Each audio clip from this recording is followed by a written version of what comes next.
नमस्कार। News world 24/7 आज आए हैं लोजपा कार्यालय। जो संजीव श्रीवास्तव सर से हूबहू आज बातें होंगी।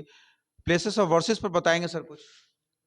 देखिए, प्लेसेस ऑफ वर्शिप एक्ट अगर आप पढ़ेंगे तो जरूर आप मथुरा के संदर्भ में पूछे। प्लेसेस ऑफ वर्शिप एक्ट का सेक्शन 3.A ये कहता है कि कोई भी एंशियंट या कोई भी पुरानी चीज़ जो है वो उस एक्ट के बाहर रहेगा। तो उस कंडीशन में तो मुझे लग रहा है कि जितने मंदिरों पे विवाद होगा वो सब, जैसे मथुरा का मंदिर का आर्कियोलॉजिकल सर्वे 160 साल पहले हो चुका है, तो इसी वजह से शायद कोर्ट, देखिए हम लोगों से ज़्यादा कानून कोर्ट समझता है। प्लेसेस ऑफ वर्शिप एक्ट के उन्होंने इसलिए एंटरटेन नहीं किया इस केस में क्योंकि ऐसे ही कुछ कारण रहे होंगे।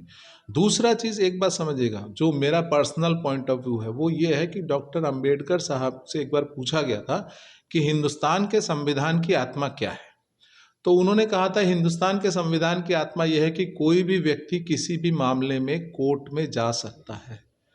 अभी रिसेंटली 2 कानून चर्चा में आ रहे हैं, प्लेसेस ऑफ वर्शिप एक्ट और दूसरा है आपका ये वक्फ बोर्ड। ये दोनों ही ऐसे कानून हैं जिसमें कि आपको कोर्ट में जाने की मनाही हो रही है। तो ऐसे कंडीशन में तो ये संविधान के आत्मा की हत्या है, लोकतंत्र की हत्या, तो इसी को बोलेंगे। एकदम सही है। ये हर हमारे संविधान में लिखा है कि कोई भी मसला हो या कोई प्रॉब्लम हो तो हम कोर्ट को जाएंगे। संविधान के देखते हुए हमको कोर्ट को ये करना है, लेकिन ये रोकना तो ये हमारे संविधान के खिलाफ है। जी बिल्कुल, ये इसको रिव्यू करना ही होगा कि आपका जब संविधान निर्माता कहते हैं कि आप हिंदुस्तान के संविधान की आत्मा है कि आप हर मामले में कोर्ट जा सकते हैं, तो इस तरह से जो व्यवधान उत्पन्न करने वाले कानून है इसको रिव्यू करना जरूरी है। और 2024 के बारे में बताइए, इलेक्शन के बारे में क्या उसका रुझान हो सकता है? हम लोग जीतेंगे, 40 की 40 सीट बिहार से जीतेंगे।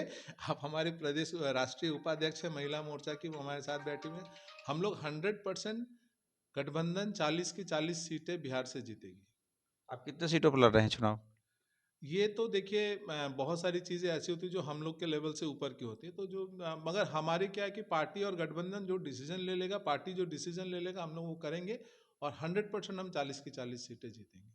मैडम आप कुछ बताएंगे, अपना पहले परिचय देंगे? मेरा नाम इंदु कश्यप हुआ और राष्ट्रीय उपाध्यक्ष हैं लोजपा रामविलास के पार्टी में। और चर्चा जैसे अभी आप सुन रहे थे, इनको बता रहे थे कि 40 सीट पे आप लड़ रहे हैं, तो हम लोग 40 सीट पे लड़ रहे हैं और 40 का 40 एनडीए जीत रही है। और पार्टी तय करेगी कि हमें कितने सीट पे लड़ना है और गठबंधन तय करेगी।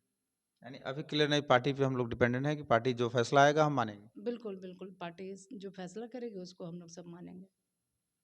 और ये मथुरा के बारे में क्या कहना चाहेंगे? SIDBI brings Ubharte Sitare, a tailor-made scheme for funding MSMEs with export potential. Financial assistance up to rupees 30 crore is available through debt, equity-like instruments and technical assistance for land and building, machinery, equipment, technology acquisition, research and market development with attractive interest rates and performance-linked interest incentives. Benefit from SIDBI's Ubharte Sitare for higher growth. SIDBI, backing MSMEs, building futures.